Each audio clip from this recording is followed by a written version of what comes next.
Everyone, welcome back to the Samajik Guru channel. आज हम करने जा रहे हैं क्लास 8 के मैथ्स के लेसन नंबर 4 का क्विक रिवीजन, जो कि हेल्प करने वाला है आपके 1 मार्क्स रिलेटेड क्वेश्चन में।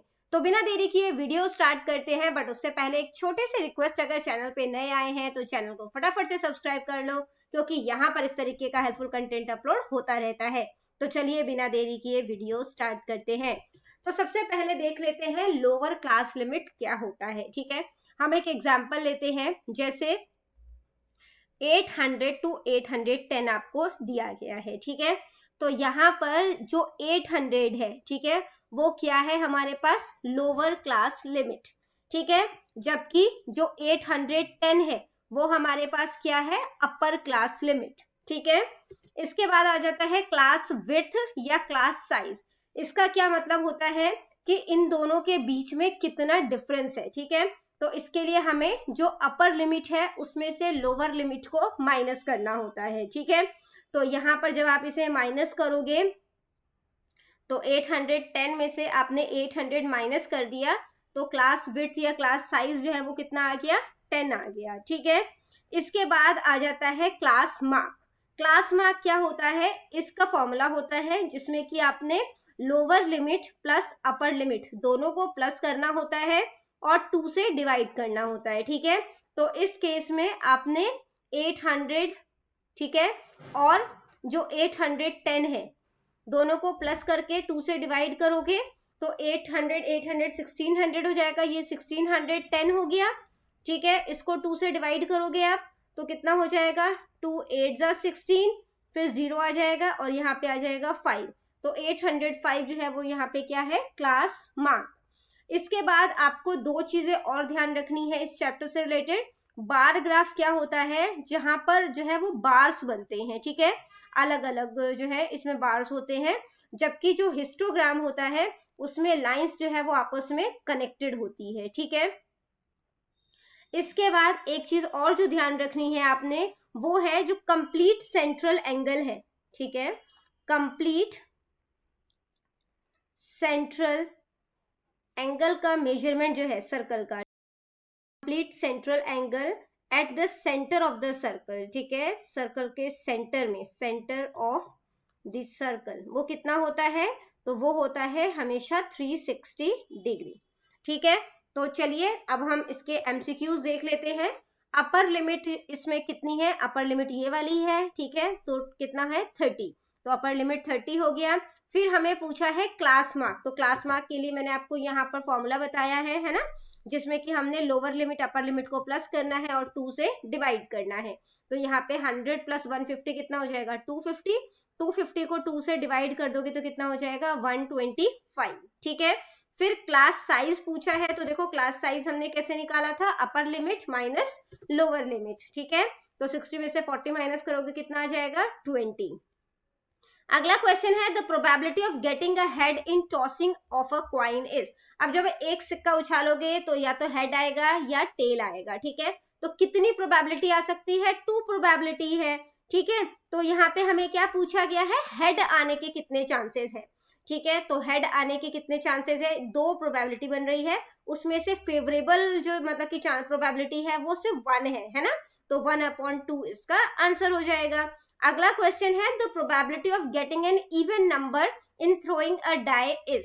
तो डाई जो होता है उसके अंदर जो है वो 1 से लेकर 6 तक के नंबर होते हैं, जिसमें से इवन नंबर क्या होता है, जो 2 से डिविजिबल होते हैं। ठीक है, तो कौन कौन सा है, 2 4 एंड 6। ठीक है, तो ये 3 हमारे पास इवन नंबर है, इसमें टोटल 6 नंबर्स होते हैं। आप इसकी कटिंग कर दो, 3 1 3 3 2 6, तो प्रोबेबिलिटी इवन नंबर आने की कितनी है, 1/2। ठीक है, इसके बाद बेटा अगला क्वेश्चन, क्वेश्चन नंबर 7 है, the probability of selecting a vowel from the English alphabet is. तो कितने वाउल्स होते हैं, 5 होते हैं, टोटल अल्फाबेट कितने होते हैं, 26 होते हैं, तो 5/26 इसका आंसर हो जाएगा। नेक्स्ट क्वेश्चन है, the probability of getting a red ball from a bag containing 10 blue balls. अब बैग में तो सिर्फ ब्लू बॉल्स ही हैं, रेड तो है ही नहीं, तो प्रोबेबिलिटी कितनी हो जाएगी इसकी, 0 हो जाएगी। ठीक है, तो टोटल बॉल्स जो है वो 10 है, उसमें से रेड एक भी नहीं है तो 0 हो गया, 0.10 0 हो जाता है, तो सी ऑप्शन करेक्ट है। ठीक है, इसके बाद अगला क्वेश्चन है जो कि ट्रू फॉल्स है, there is no difference between bar graph and histogram. Bar graph और हिस्टोग्राम में कोई भी अंतर नहीं होता, ठीक है। तो हमने जो है वो इसको सॉल्व किया था, जिसमें कि जो बार ग्राफ है उसमें बार्स जो है वो अलग अलग होती हैं, ठीक है, और जो हिस्टोग्राम है उसमें ग्राफ जो है वो आपस में कनेक्टेड होते हैं, उसमें बार्स जो है वो कनेक्टेड होते हैं, ठीक है। तो ये क्या हो गया, फॉल्स। इसके बाद अगला है, histogram is a bar graph with gap between two adjacent rectangle. Histogram में कहते हैं गैप होता है, तो देखो गैप है हिस्टोग्राम में, नहीं है ना, तो ये क्या है, फॉल्स है, ठीक है। In histogram the height of rectangle is meaningless. कहते हैं जो हिस्टोग्राम में जो हाइट है रेक्टेंगल की, मतलब जो कोई ग्राफ जो है वो, मतलब कि कोई जो है बार वो यहाँ तक पहुंचा, कोई दूसरा बार यहाँ तक पहुंचा, इसका हाइट जो है वो मीनिंगलेस है, तो ये गलत है, ठीक है। क्यों, क्योंकि जितने भी रेक्टेंगल है यहाँ पे वो जो है वो फ्रीक्वेंसी को रिप्रेजेंट कर रहे हैं, ठीक है। जिसकी जितनी ज्यादा बार फ्रीक्वेंसी होगी वो उसका रेक्टेंगल उतना ही बड़ा होगा, ठीक है। अगला देखते हैं जो कि है the sum total of central angle of all the sector of a pie chart. Pie chart का जो सेंट्रल एंगल है ना, वो कितने डिग्री का होता है, 360 डिग्री का होता है, बिल्कुल सही है। In a throw of dice the probability of getting prime number is 3। तो कहते हैं कि अगर हम डाइस जो है उसको फेंके तो प्राइम नंबर आने के जो है वो 3 चांसेस हैं, ठीक है। तो प्रोबेबिलिटी बेसिकली बोला इन्होंने कि 3 होता है, तो प्रोबेबिलिटी हमें पता है कि 0 to 1 के बीच में ही होता है हमेशा, ठीक है।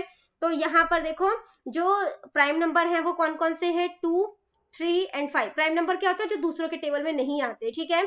तो 3 हो गया, टोटल आउटकम्स कितने हैं, 6 हैं, कटिंग करोगे तो क्या हो जाएगा, 1/2, 3 नहीं होगा, इसलिए ये स्टेटमेंट कैसा हो गया, फॉल्स। इसके बाद है बेटा fill in the blanks. In a throw of dice the probability of getting number 2 और 4 इज। तो जब आप जो है मतलब कि डाइस को फेंकते हो तो 2 या 4 आने के कितने चांस हैं, ठीक है। तो 2 है, ठीक है, टोटल कितने हैं हमारे पास, 6।